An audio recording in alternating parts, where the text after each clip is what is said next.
जो दूसरा समूह रहेगा, ये दूसरा समूह रहेगा पिरिमिडीन समूह, पिरिमिडीन समूह, दूसरा समूह रहेगा पिरिमिडीन समूह। और इसमें जो नाइट्रोजन क्षारक आएंगे TUC, यानी इसमें थायमीन, यूरेसिल और साइटोसिन। तो पिरिमिडीन समूह का पहला पॉइंट क्या याद रखोगे? उपस्थित वलय, उपस्थित वलय। तो इसमें एक ही वलय पाई जाएगी और इस वलय का नाम होगा यानी पिरिमिडीन वलय, पिरिमिडीन वलय।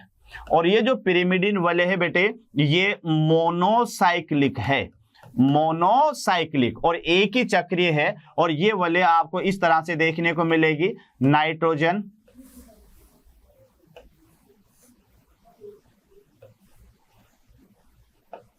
ये यहां पर, ये इस तरह से बेटे ये वलय होगी, 1 2 3 4 5 और 6, यानी ये वलय कितने एटम वाली होगी? तो याद रखना इसमें एटम होंगे 6 एटम्स। और 6 एटम्स में आपको याद रखना है कि 2 एटम्स तो नाइट्रोजन होंगे और बेटे 4 एटम्स यहां पर कार्बन होंगे। तो एक बार अच्छी तरह से देख ले कि इस पिरिमिडीन समूह के अंदर जो वलय पाई जाएगी उस वलय का नाम क्या है? उस वलय का नाम है बेटे यानी पिरिमिडीन वलय। और पिरिमिडीन वलय एक चक्रीय है, एक चक्र है, केवल एक ही साइकिल के अंदर ये पाई जाएगी और 6 परमाणु से मिलकर बनी होगी। 6 परमाणु इसके अंदर पाए जाएंगे, उनमें से बेटे 2 परमाणु तो नाइट्रोजन है जो आपको नजर आ रहे हैं, और यहां पर 4 परमाणु क्या है? यहां पर कार्बन के हैं। यहां तक क्लियर? उसके बाद में इसका दूसरा पॉइंट आपको जो याद रखना है, यानी इस समूह के जो नाइट्रोजन क्षारक है, इस समूह के जो नाइट्रोजन क्षारक है, नाइट्रोजन क्षारक अपने तीसरे स्थान के, ये ध्यान रखना, अपने तीसरे स्थान से शर्करा के पहले कार्बन से जुड़ते हैं, शर्करा के पहले कार्बन से जुड़ते हैं, पहले कार्बन से जुड़ते हैं। तो ये थोड़ा सा याद रखना, शर्करा के पहले कार्बन से जुड़ते हैं, यानी कौन से कार्बन से? पहले कार्बन से, जिसको आप कहोगे C1। तो एक बार याद कर लो बच्चों कि इसमें ये तीसरा यहां पर हमारे पास में स्थान है और ये यहां पर जुड़ेगा किससे? शर्करा से, यानी शुगर से। तो शुगर का हमेशा कौन सा कार्बन रहेगा? पहला कार्बन रहेगा। तो एक बार और ध्यान से पढ़ लो कि इस ग्रुप के जो नाइट्रोजन क्षारक होंगे पिरिमिडीन समूह के, तो पिरिमिडीन समूह के जो नाइट्रोजन क्षारक होंगे बच्चों, वो अपने तीसरे, ये वर्ड याद करना, तीसरे स्थान के। अब तीसरे स्थान पर क्या आ रहा है? यहां पर N3 आ रहा है बेटे। तो अपने तीसरे स्थान से ये शर्करा के पहले कार्बन से जुड़ते हैं। अब किस तरह से जुड़ेंगे? तो यहां आप इसके एग्जाम्पल के रूप में देखो बेटे कि हमारे पास में पहले थायमीन है। अब ये थायमीन यहां पर आप देखिएगा कि ये शुगर है, ये पहला कार्बन है, तो ये तो है यहां पर शुगर। तो शुगर का पहला कार्बन बॉन्ड वही रहेगा, क्या नाम है? Glycosidic bond. उसके बाद में इसका एटम कौन सा रहेगा? N3। फिर उसके बाद में U आ जाओ, तो यहां पर बेटे वही शुगर का पहला कार्बन, तो ये शुगर है, याद रखना बच्चों, ये शुगर, और इसका ये यहां पर पहला कार्बन, और ये N3। फिर यहां पर आ जाएगा C, तो यहां पर भी आप देखिएगा ये शुगर और शुगर का पहला कार्बन, बॉन्ड याद रखना, glycosidic bond, glycosidic bond. Clear? यानी यहां पर जो इसके एग्जाम्पल हैं, एग्जाम्पल क्या क्या हैं? एक तो थायमीन, अभी नाम लिख दूंगा बच्चों, उसके बाद में यूरेसिल और साइटोसिन। क्या याद हुआ था आपको कि इस समूह के जो नाइट्रोजन क्षारक है अपने तीसरे स्थान के परमाणु द्वारा, तो यहां पर तीसरे स्थान पर क्या आ रहा है? N3। तो N3 और यहां भी आप लिख सकते हैं यानी N3। और ये तीनों नाइट्रोजन क्षारक शुगर के कौन से कार्बन से जुड़ रहे हैं? पहले कार्बन से जुड़ रहे हैं, शुगर के पहले कार्बन से जुड़ रहे हैं। अब यहां पर बंद कोण, तो बंद कोण याद रखना, इसका बंद कोण होगा 50 डिग्री का, इसका बंद कोण होगा बेटे 51 डिग्री का, इसका बंद कोण होगा यहां पर 52 डिग्री का। तो कभी अगर मान लेते हैं गहराई में क्वेश्चन आ जाता है कि नाइट्रोजन क्षारक और शर्करा के बीच में कौन कौन से बंद कोण पाए जाते हैं, तो बेटे थायमीन और शुगर के बीच में तो 50 डिग्री का, यूरेसिल और शुगर के बीच में 51 डिग्री का, और अगर साइटोसिन और साथ में शुगर के बीच में तो 52 डिग्री का। तो बच्चों याद करो कि इस समूह के जो नाइट्रोजन क्षारक है वह शुगर के हमेशा पहले कार्बन से जुड़ेंगे अपने तीसरे स्थान से। तो क्या याद हुआ कि नाइट्रोजन क्षारक चाहे कोई सा भी हो लेकिन शर्करा का हमेशा पहला कार्बन रहेगा और बंध क्या रहेगा, ग्लाइकोसिडिक बॉन्ड। अब यह याद करना है कि अगर प्यूरिन समूह के नाइट्रोजन क्षारक हैं तो याद आ रहा है 9वें स्थान से जुड़ेंगे शर्करा के पहले कार्बन से, और अगर पिरिमिडीन ग्रुप के नाइट्रोजन क्षारक हैं तो बच्चों याद रखना अपने तीसरे स्थान से जुड़ेंगे शर्करा के पहले कार्बन से। बंद कोण में अगर एडिनिन जुड़ेगा शुगर से तो 51 डिग्री का कोण, अगर ग्वानिन जुड़ेगा शर्करा से तो बेटे 54 डिग्री का कोण, अगर यहां पर थायमिन जुड़ेगा तो 50 डिग्री, यूरेसिल जुड़ेगा तो 51 और साइटोसिन जुड़ेगा तो 52। तो ये जो पिरिमिडीन ग्रुप के बीच के जो बंद कोण है 50, 51 और 52 डिग्री का आपको याद रखना है। इसके एग्जाम्पल में आप देख लें तो एग्जाम्पल में बेटे पहला एग्जाम्पल तो टी से क्या बनेगा, यहां पर थायमीन, इसको आप टी से ध्यान रखेंगे। और दूसरा यहां पर दे रखा है यूरेसिल, और यूरेसिल को यू से प्रदर्शित करेंगे। और याद रखना ये तो केवल बेटे ओनली डीएनए में पाया जाएगा और ये केवल कहां पाया जाएगा, आरएनए में। उसके अलावा तीसरा आपको यहां याद रखना है साइटोसिन, और इसको आप किसे प्रदर्शित करेंगे, सी से प्रदर्शित करेंगे। तो बच्चों यहां पर आप देख लो कि पिरिमिडीन समूह के अंदर ये 3 प्रकार के नाइट्रोजन क्षारक है, थायमीन, यूरेसिल और साइटोसिन। तो ये था हमारे पास में यानी न्यूक्लिक एसिड का पहला अणु जिसको क्या कहा, नाइट्रोजन क्षारक। अब एक बार मैं दोहरा देता हूं बच्चों, नाइट्रोजन क्षारक जो हैं वो न्यूक्लिक एसिड में 5 प्रकार के होते हैं जो 2 समूह में पाए जाते हैं। पहला समूह क्या है, प्यूरिन समूह, और दूसरा समूह क्या है बेटे, पिरिमिडीन समूह। प्यूरिन समूह में जो पाई जाती है वलय वह है प्यूरिन वलय, और यह द्विचक्रीय होती है। पहली वलय का नाम है पिरिमिडीन और दूसरी वलय का नाम है जो है इमिडाजोल। प्यूरिन समूह के जो नाइट्रोजन क्षारक हैं ये अपने 9वें स्थान से शर्करा के पहले कार्बन से जुड़ेंगे। यहां तक क्लियर हुआ, और जिस बंध के द्वारा जुड़ेंगे वह ग्लाइकोसिडिक बॉन्ड होगा। अब आ जाओ दूसरा समूह पिरिमिडीन समूह। तो पिरिमिडीन समूह में जो उपस्थित वलय होगी, क्या नाम होगा उस वलय का, तो उस वलय का नाम होगा बच्चों पिरिमिडीन वलय, और ये एक चक्रीय होगी, एक ही साइकिल होगी, और ये साइकिल होगी षटकोणीय पिरिमिडीन। और पिरिमिडीन वलय है, इसमें 6 एटम होंगे बेटे टोटल, जिसमें से 2 एटम तो नाइट्रोजन के होंगे और 4 एटम जो है कार्बन के होंगे। इतना आपको याद हो गया। उसके बाद में देखो इस समूह के जो नाइट्रोजन क्षारक है वो अपने तीसरे स्थान से शर्करा के पहले कार्बन से जुड़ेंगे। अब यहां पर थायमीन है तो शुगर के पहले कार्बन से, यूरेसिल है तो शुगर के पहले कार्बन से, और साइटोसिन है तो शुगर के पहले कार्बन से जुड़ेंगे। तो पहला अणु पूरा हुआ। क्या था बेटे हमारा पहला अणु, यानी पहला अणु था हमारे पास में यानी जो है नाइट्रोजन क्षारक।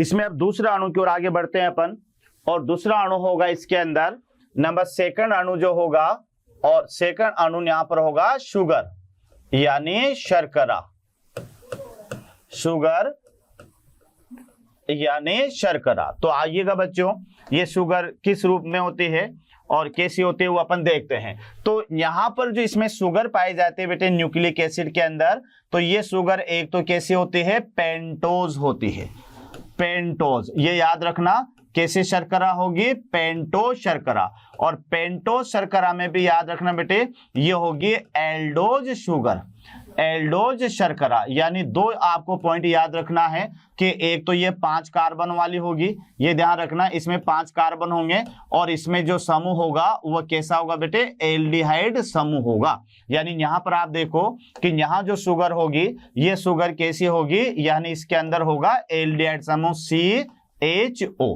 तो ये 2 पॉइंट आपको याद रखना है कि न्यूक्लिक एसिड के अंदर पाए जाने वाला दूसरा अणु है शर्करा। तो शर्करा में ध्यान रखना कि पहला पॉइंट तो याद रखना बेटे पेंटोज प्रकार की शर्करा होगी यानी 5 कार्बन वाली, और दूसरा ये एल्डोज प्रकार की होगी क्योंकि इसके अंदर जो समूह पाया जाएगा वह एल्डिहाइड होगा। बेटे पेंटोज जो शुगर होती है या जो मोनोसेकेराइड होते हैं ये 2 तरह के होते हैं, एक तो एल्डोज होता है और एक कीटोज होता है। लेकिन डीएनए और आरएनए के अंदर अंदर या न्यूक्लिक एसिड के अंदर जो शर्करा होती है एक तो 5 कार्बन वाली होती है, और ये 5 कार्बन वाली शर्करा जो है ये एल्डोज प्रकार की होगी। अब यहां पर ये जो शुगर है, ये शुगर बेटे इस तरह से ध्यान रखना कि नॉर्मल अपन ये शुगर का डायग्राम यहां पर बनाते हैं। तो यहां आप देखो ये इसका पहला कार्बन है, ये दूसरा है, ये तीसरा है, ये चौथा है, और ये यहां पर इसका 5वां है। तो पहले कार्बन से ये हमेशा नाइट्रोजन क्षारक से जुड़ती है, और तीसरे कार्बन से और 5वें कार्बन से बेटे ये हमेशा जुड़ती है किससे? फॉस्फेट से। तो ये आपको यहां पर याद रखना है कि जो शर्करा है, तो शर्करा जो बॉन्ड है यानी शर्करा, तो ये इसका जो बंधन है या अटैचमेंट है, एक अटैचमेंट तो किसके साथ रहेगा? यानी नाइट्रोजन क्षारकों के साथ में, और एक अटैचमेंट जो होगा, यानी इस तरह से आप इसको याद कर सकते हैं, इस तरह से याद कर सकते हैं बेटे कि जो शुगर का यहां पर होगा, यानी ये शुगर है। अब शुगर जो है यानी यहां पर जो शर्करा है, ये शर्करा यानी शुगर। अब शुगर के यहां पर पहला कार्बन भी दे रखा है, और एक तीसरा और एक 5वां।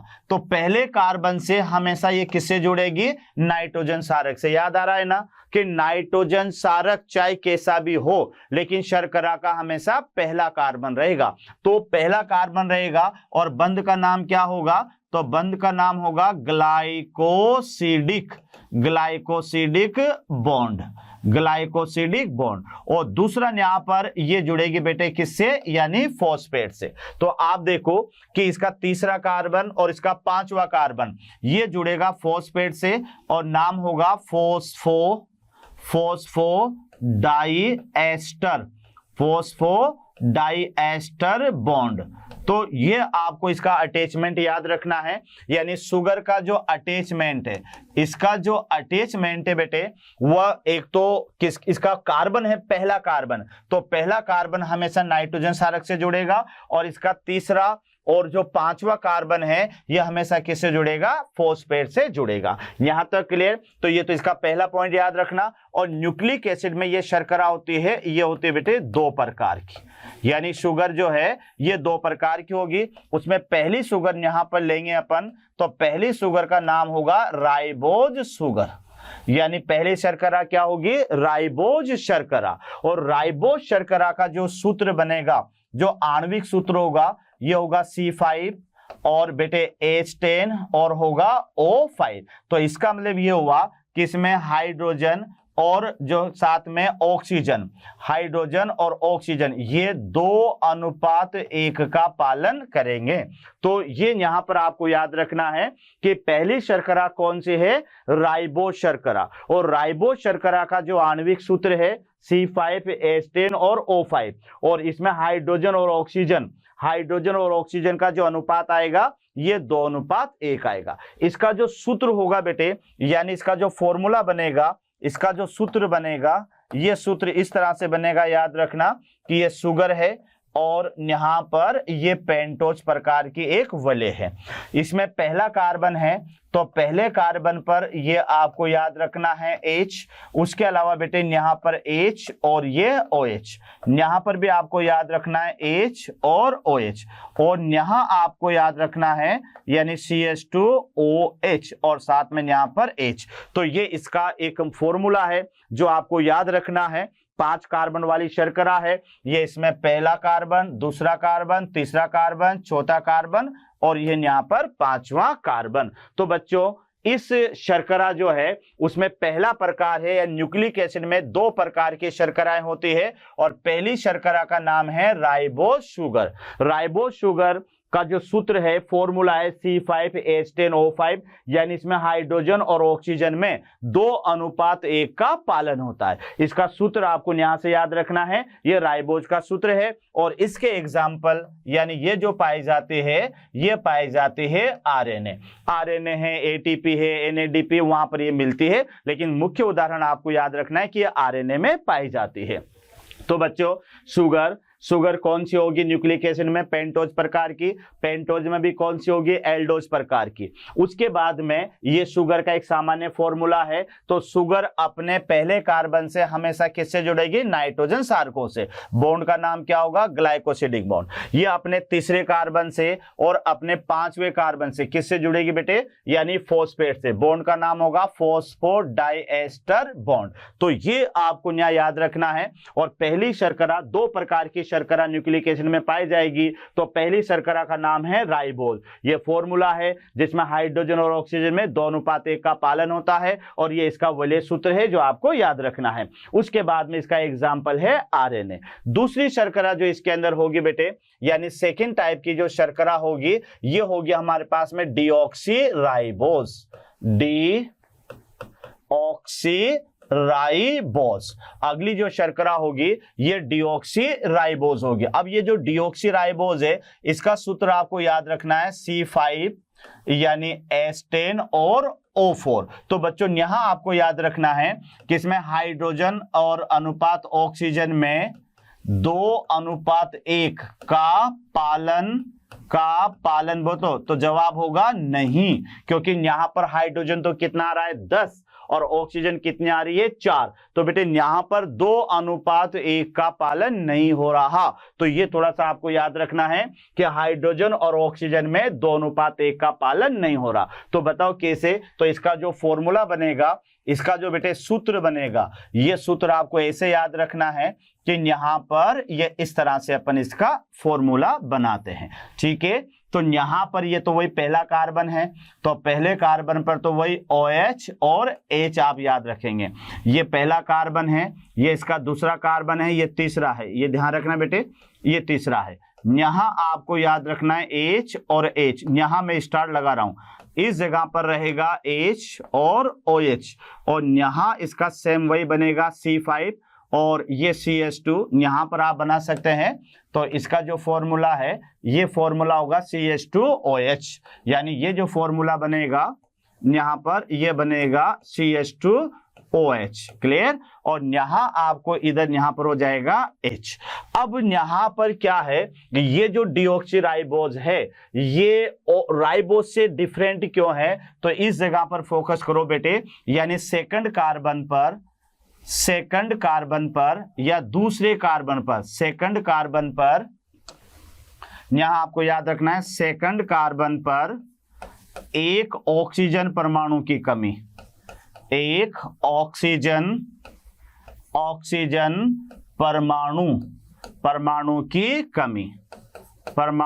कमी। तो बच्चों ये याद रखना, अगर आपसे ये क्वेश्चन आ जाए कि जो डीऑक्सीराइबोज शर्करा है, ये राइबोज शर्करा से किस कारण से भिन्न है, तो डीऑक्सीराइबोज का जो दूसरा कार्बन है ये वाला, तो ये वाला जो दूसरा कार्बन है, इस पर एक ऑक्सीजन परमाणु की कमी होती है। ध्यान रखना, अणु की नहीं, एक ऑक्सीजन परमाणु की कमी होगी। तो कमी होते फॉर्मूला क्या बन जाएगा? C5H10O4। तो ये यहां पर डिफरेंट है, और इसका जो एग्जाम्पल है ये आपको देखने को मिलेगी कहां पर? डीएनए में। तो ये ध्यान रखना, डीएनए में पाई जाने वाली शर्करा का नाम क्या होगा? डीऑक्सीराइबोज। तो बच्चों यहां अभी अपन ने दूसरे अणु के बारे में पढ़ा, तो न्यूक्लिक एसिड का जो दूसरा अणु था ये कौन सा था? यानी शर्करा। तो शर्करा बेटे याद हो गई कौन सी प्रकार की है? पेंटोज प्रकार की है। पेंटोज में भी कौन से? एल्डोज की है। अब शुगर का जो पहला कार्बन है वो हमेशा नाइट्रोजन क्षारकों से जुड़ता है। किस बंध के द्वारा? ग्लाइकोसिडिक बंध के द्वारा। शुगर का बेटे तीसरा और पांचवा कार्बन है वह फॉस्फेट के साथ जुड़ेगा। किस बंध के द्वारा जुड़ेगा? तो जवाब है फॉस्फोडाइएस्टर बॉन्ड के द्वारा जुड़ेगा। उसके बाद में अपन देखते हैं कि न्यूक्लिक एसिड में दो प्रकार की शुगर पाई जाएगी, पहली तो राइबोज शुगर और दूसरी कौन सी है? डीऑक्सीराइबोज। राइबोज शुगर ध्यान रखना बेटे, जिसके अंदर C5H10 और O5 ये सूत्र होगा, तो इसमें हाइड्रोजन और ऑक्सीजन में 2:1 का पालन होगा, और ये कहां मिलेगी आपको? आरएनए में। दूसरा इसमें जो शर्करा होगी वह डीऑक्सीराइबोज होगी बेटे, और ये जो डीऑक्सीराइबोज शर्करा है, ये इसमें थोड़ा सा ध्यान रखना कि इसमें हाइड्रोजन और ऑक्सीजन में 2:1 का पालन नहीं होता है। कारण क्या है? क्योंकि इसका फॉर्मूला है C5H10O4। तो इसके दूसरे नंबर के कार्बन पर, यह ध्यान रखना, यहां से क्वेश्चन बन सकता है कि कौन से कार्बन से डीऑक्सी राइबोज शर्करा राइबोज शर्करा से भिन्नता प्रदर्शित करती है। तो कौन से नंबर के कार्बन से करती है? दूसरे नंबर के कार्बन से करती है। और किस कारण से करती है? तो दूसरे नंबर पर बेटे OH होना चाहिए था, यानी यहां पर इसकी जगह पर क्या होना चाहिए था? OH। लेकिन यहां OH नहीं है, एक ऑक्सीजन यहां पर नहीं होती, केवल H होता है। तो यहां पर दूसरे कार्बन पर एक ऑक्सीजन परमाणु की कमी होती है और यह शुगर पाई जाएगी डीएनए में। यहां तक क्लियर? तीसरा अणु जो यहां पर पाया जाएगा, यह पाया जाएगा बेटे फॉस्फेट ग्रुप, फॉस्फेट समूह, फॉस्फेट समूह। और ये फॉस्फेट समूह जो पाया जाता है, ये पाया जाता है H3PO4 के रूप में। तो ये ध्यान रखना, ऑर्थोफॉस्फोरिक एसिड भी इसको कहते हैं। तो डीएनए के अंदर या आरएनए के अंदर ये यहां पर आपको फॉस्फेट ग्रुप मिलेगा और ये इस तरह से आप इसको लिख सकते हो कि ये यहां पर OH और OH और यहां पर OH और ये डबल बॉन्ड O। तो ये यहां पर आप देखो ऑक्सीजन के 4 हो गए और हाइड्रोजन 3 और फॉस्फेट 1। तो इस रूप में ये फॉस्फेट अणु जो है न्यूक्लिक एसिड में पाया जाता है। और ये भी आपको याद रखना है, एकमात्र ऐसा अणु है जो ये डीएनए और आरएनए में समान होगा, यानी डीएनए व आरएनए, डीएनए व आरएनए में समान। तो ये बच्चों याद रखना है कि जो फॉस्फेट समूह है ये डीएनए और आरएनए में समान होगा। लेकिन उससे पहले अगर आपको याद हो तो नाइट्रोजन क्षारक डीएनए में थायमिन होगा और आरएनए में यूरेसिल होगा। शर्करा की बात करें बेटे तो डीएनए के अंदर तो डीऑक्सी राइबोज शर्करा होगी और आरएनए के अंदर राइबोज होगी। अब मुझे बता दो कि न्यूक्लिक एसिड का जो नामकरण है, न्यूक्लिक एसिड का जो नामकरण है वो किसके आधार पर दिया है? ऑप्शन दे रहा हूं बेटे। नंबर 1 नाइट्रोजन क्षारक, नंबर 2 शर्करा, नंबर 3 फॉस्फेट और number 4 all of this. Okay, quick answer. Okay, तो यहां पर बेटे जवाब गया शर्करा, क्योंकि डीएनए क्या है? डीऑक्सी राइबोज न्यूक्लिक एसिड और आरएनए क्या है? Ribose nucleic acid. तो यहां पर जो आंसर जाएगा वह शर्करा, यानी न्यूक्लिक एसिड का जो नामकरण है वह शर्करा के आधार पर दिया गया। तो यह था बेटे हमारे पास में, यानी आज का टॉपिक था। और यह आज का टॉपिक कौन सा था? यानी न्यूक्लिक एसिड, न्यूक्लिक एसिड। तो बच्चों उम्मीद है कि आज का टॉपिक आपको समझ में आया होगा। तो मोशन मंच की ओर से एक बार आपको फिर से बहुत बहुत धन्यवाद।